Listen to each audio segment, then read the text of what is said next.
వీడికి ఎంత కోపం అంటే వీడి ట్యాంక్ ముందు నా చేతిని అలా పెట్టానంట, ఇప్పుడు నా చేతిని చంపిపడి దొక్కుతాడంట. అంత కోపంగా వస్తున్నాడు నా చేయి పైకి. ఎందుకమ్మా అంత కోపం? ఏం సాధిస్తావు దానివల్ల? హలో అక్వామన్, ఇన్నాళ్ళు వీడి గుండెని నా గుండె అనుకొని చూసుకున్నా కదా మామ.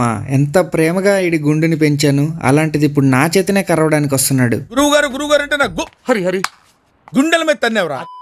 ఆ చేతిని కరుస్తాడంట కానీ నేను వేసే ఫుడ్ మాత్రం తింటాడంట. చూడండి, నేను ఫుడ్ వేస్తే ఆవురవురమంట ఎట్లా తింటున్నాడు ఫాస్ట్గా. వీడిని ఎంత ప్రేమగా పెంచుతున్నా వీడు కరుస్తాడు, బట్టుగాడిని ఎంత ప్రేమగా పెంచుతున్నా వాడు కరుస్తాడు. ఒక్క స్నూఫీగాడే ఈ ఇంట్లో కరెక్ట్గా ఉన్నాడు. నాకు వచ్చిన ఒక కామెంట్, అన్న నువ్వు క్రొకోడైల్ని నీ చేత్తో పట్టుకొని దాన్ని నిమురుతా ఉంటే చూడాలని ఉందన్నా. మీది ఇలాంటి స్కీములు పెట్టకండి రా, అసలే సుఖ సంసారం లేనోడిని సుఖంగా బతకనివ్వండి రా.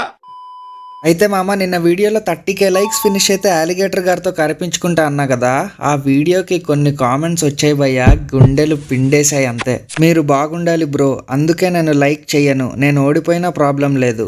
నో, నేను లైక్ కొట్టను, ఫస్ట్ టైం నీ వీడియోకి లైక్ చేయలేదు, ఎవరు లైక్ చేయకండి. ఇంకా ఇలాంటి చాలా కామెంట్స్ వచ్చాయి. అసలు నేను మాక్సిమం సెంటీ అవ్వను కానీ అసలు మా అమ్మ మీరు చూపిస్తున్న ప్రేమకి